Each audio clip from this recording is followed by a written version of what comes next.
Hey, how's it going everyone? It is Drigo. We're back with another episode of the Fairy Tail 100 Year Quest anime, episode 6, and this episode covers chapters 19 through 22 of the Fairy Tail 100 Year Quest manga, also including a bonus chapter that was adapted within this episode. This episode pretty faithfully covers all of the manga chapters and doesn't exclude anything. So talking about the episode itself, this episode solely focuses on Fairy Tail's battle against Maricophobia, or the water dragon god, and also focuses as the introduction to Ignia. Firstly, just straight up talking about the battle against Maricophobia. I freaking loved this, because compared to last episode where it was kind of a slideshow fighting him, I mean there was some cool stuff, but like it was definitely like a slideshow you're watching. At least this episode, you could feel that there was actual animation behind it. There's some pretty cool attacks that happen and a lot of fluidity throughout the fight. I also just love it when you get Team Fairy Tail fighting together in any capacity. Because honestly, like one of my favorite moments from this fight is like Natsu fighting but realizing he can't do it by himself and that he needs his friends.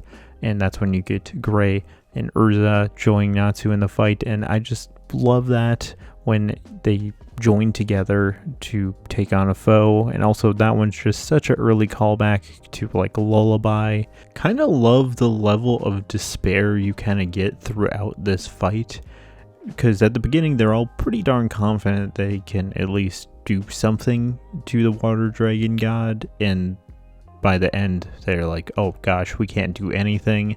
You get pretty much every member of the team being like, oh, if this is like every dragon god is going to be like this level, we're going to have a real tough time. You gotta love that later in the episode it also gets revealed that he's not even at full power, like this is about half power, and they like still can't put a scratch on him. I think within Natsu too, you get that feeling to where he was super confident that he can do this quest, and then now the moment has finally came, and he's not really able to do much of anything. He's like, oh crap, we are not strong enough.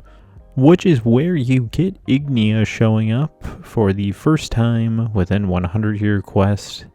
Honestly, kind of love how they did his reveal, because if you're not a manga reader and this is the first time you've ever seen this, they kind of play it like this could potentially be Ignial, but obviously eventually it gets shown that it's not Ignial and it's Ignia. Even like Natsu for a minute there's like, is this my dad? Like it doesn't feel like my dad, but like it kind of has got the same power. I think it looks really good. Even the dragon form looks pretty darn good, because I know sometimes we have problems with that within Fairy Tail. And even his flame effects I think look really nice, and even particularly when it goes to Natsu. I wasn't entirely expecting that look of flame for him. Almost in a weird way, it kind of has the Godslayer black fire effect to it, to where it almost kind of makes Natsu's flames like purple-ish.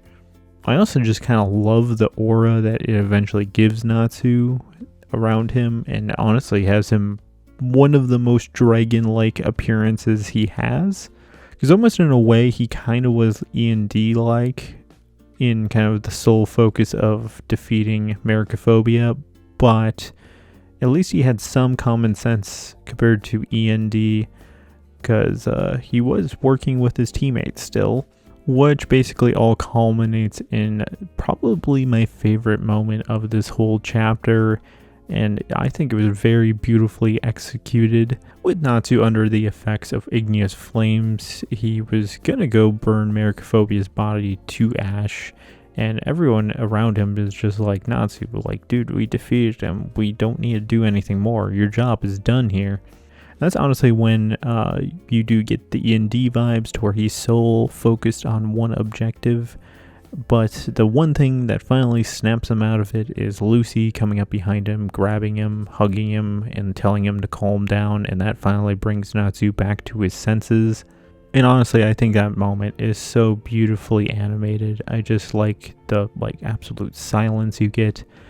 Lucy comforting him, and honestly it's just such a sweet moment between the two, and that's like what makes Natsu finally snap out of it, is this comforting voice.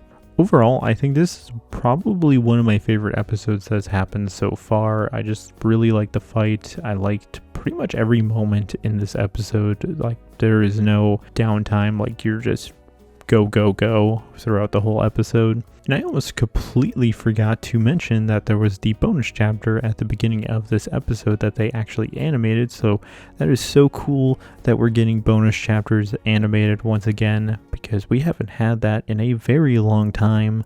Pretty much the last time we got any kind of bonus chapter animated was like the OVAs from back in the day, since final season pretty much did not animate any kind of bonus chapters in any way, shape, or form.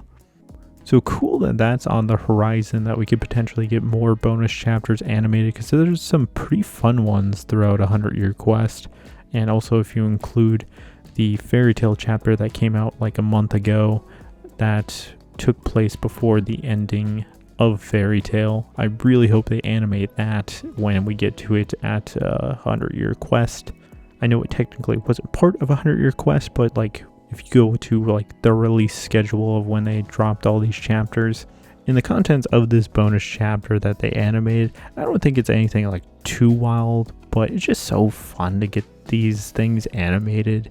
And I think it's just such a fun, chill time seeing Natsu, Lucy, and Happy just chilling at Lucy's house. She's trying to write another book and she has writer's block and she's just unable to write anything, and just their conversations are so fun, and I just think that dynamic works so well together to where Natsu pretty much knows exactly what Lucy's gonna need to try and potentially get over this writer's block. So much so that he literally has a job already planned out for them to go on for her to potentially get inspiration for her book.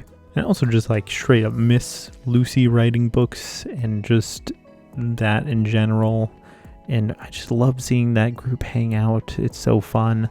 So I had a really good time with this episode. I enjoyed pretty much every minute of it. So what are your guys' thoughts about this episode? Leave it in the comments below. Thank you for watching. This is Drago signing out.